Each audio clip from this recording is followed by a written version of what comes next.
Good morning, folks. It's Mrs. Schaus here. I want to talk to you a little bit about FICA, or the Federal Insurance Contribution Act.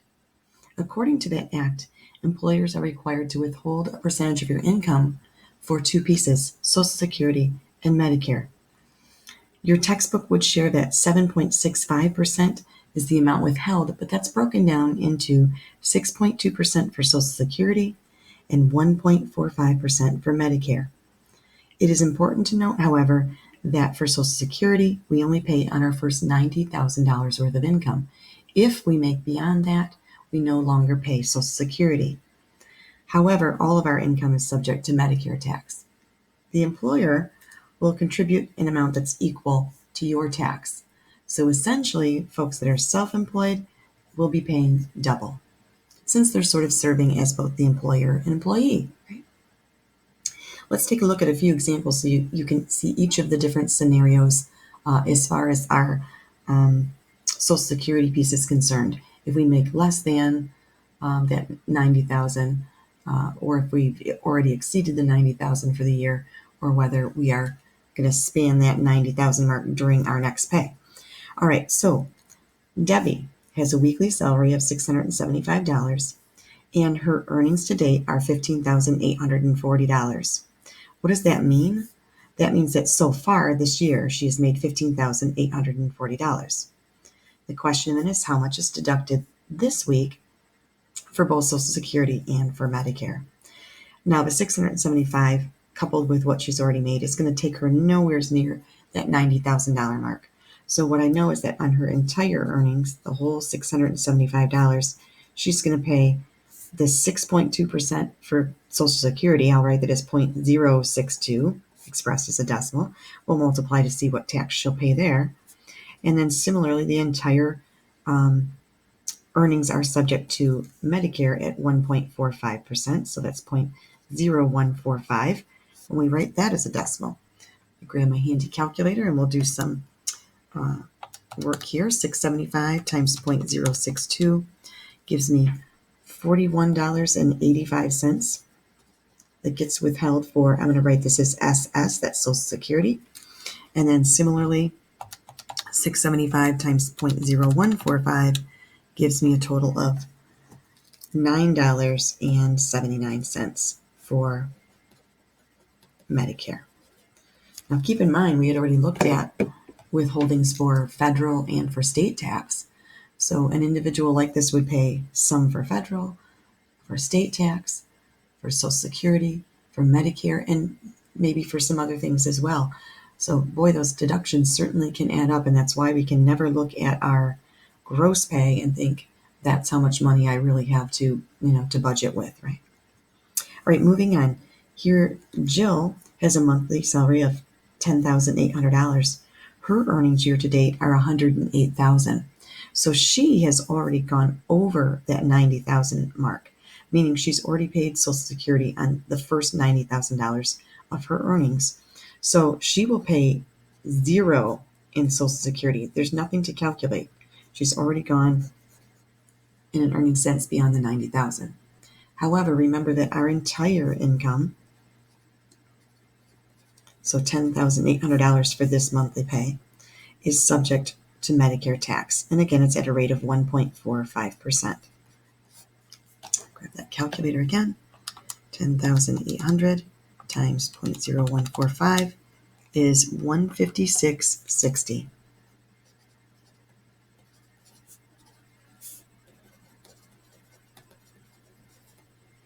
Okay.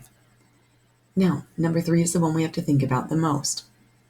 David earned $1,596 this week, and he has a year-to-date earnings of $89,546.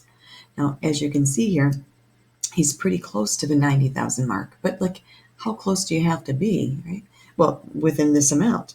If I add my current weekly earnings into his year-to-date earnings here, and I go beyond the 90,000 mark, then that means that not all of this is going to be subject to tax. So how do I find the portion of this that is subject to tax? Well, I take the 90,000 subtract off the 89,546. See what I get there.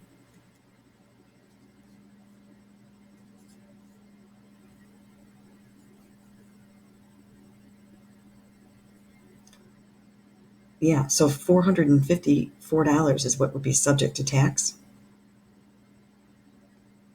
for Social Security purposes, right? So just the difference in those two. I'm going to multiply that by my 6.2%. I'll do that in just a moment. But the entire $1,596, the whole income for the week, is subject to our Medicare tax of 1.45%. So let's do each of those calculations and see what we get. 454 times 0.062 is $28.15. 1596 times 0.0145 is $23.14. And again, I'll go ahead and label these. This one is Social Security, and this one is Medicare. I hope that you understand that with David, with his next pay, he would have paid Social Security tax on the entire first $90,000 of his income. So in that next pay cycle, he would have to pay zero in Social Security. Okay, so that is it for the FICA withholdings. The next piece I want us to look at are health insurance premiums that can be withheld from our pay. And notice that this is the first time that I said to you with these deductions that it may be withheld from your paycheck. It's not a must, but certainly we all need health insurance, and if we can get it through our employer, typically we can get it, at a cheaper price, because it is often the case that your employer will pay for a portion of your insurance premium. Now, remember, the insurance premium simply means what it costs to have insurance.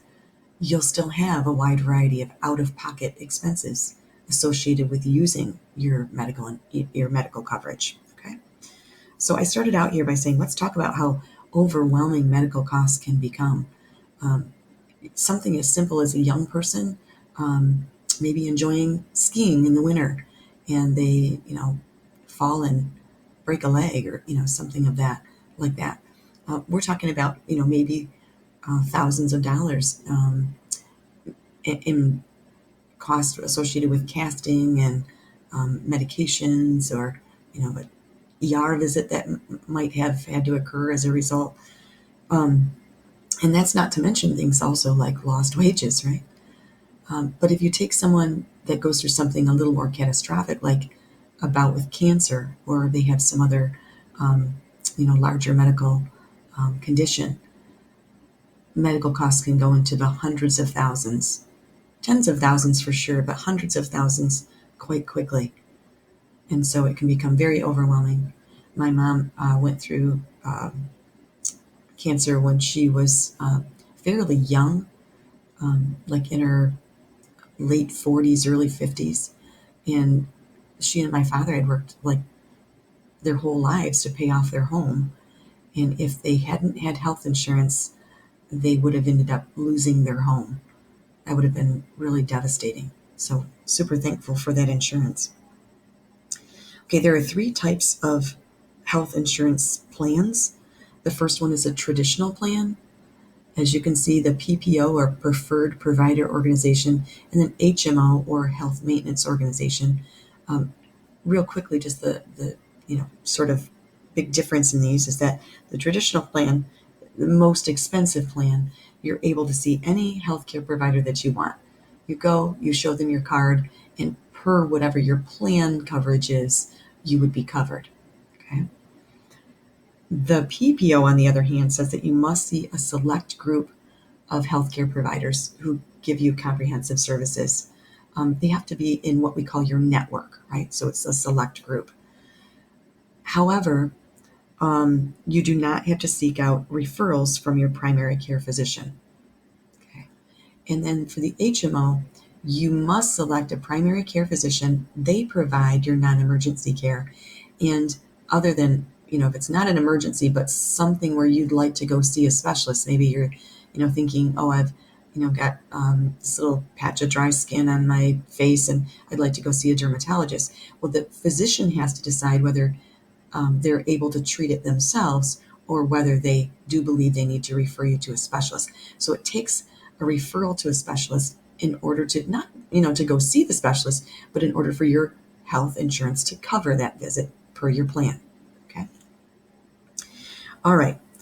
Now, regardless of which type of plan that you potentially would have, your employer will typically pay for a percentage of that as a benefit, part of your benefit package, which is paid out annually.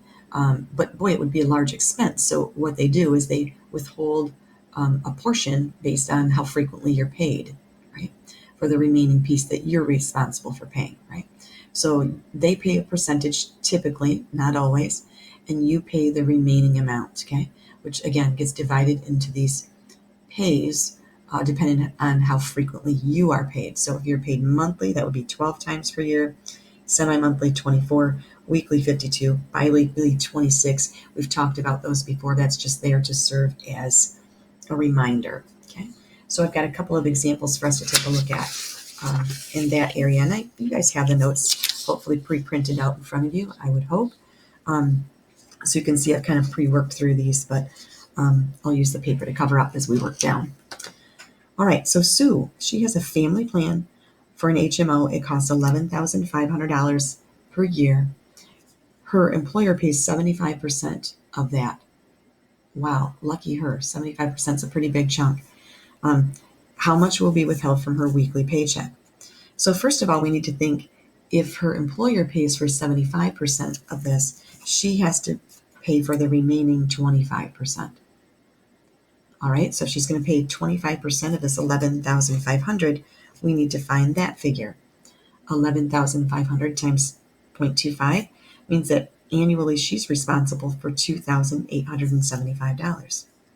But again, they're not going to ask her for that all at once, and she might not even have it all at once. Since she is paid, according to this description here, weekly, they're going to divide that into her 52 pays, and they'll just deduct a little bit from her paycheck each week so that they'll have it sitting available to pay for her $55.29 per pay. That will be deducted from her check. And then again, when this comes due, this $2,875, the money will be there to pay for it. All right, let's take a look at one more of that style then. Mark has a family membership in his company's group medical plan. The total cost is $9,200 annually. His employer pays 80% of the cost. Wow, again, that's nice. He additionally pays for optional vision coverage that cost him $298 and a dental premium of $490. How much is withheld from his, in this case, he's paid biweekly, so from his biweekly paycheck. All right, well, again, first of all, if his employer is paying the 80%, he's paying the remaining 20%. Let's find 20% of the $9,200. That would be $1,840. That's just for his health insurance premium. But in addition to that, remember that he chose some optional vision and what was this again? Dental, vision and dental coverage. And so the sum of all those is $2,628. But again, he's not going to pay that up front. He's going to pay that based on the frequency that he is paid. 2,628 divided by 26 since he's paid biweekly, and that gives us a total of 101.08. So 101.08 would be withheld from his paycheck to cover those insurance pieces. Again, keep in mind that this is just for the health insurance premium.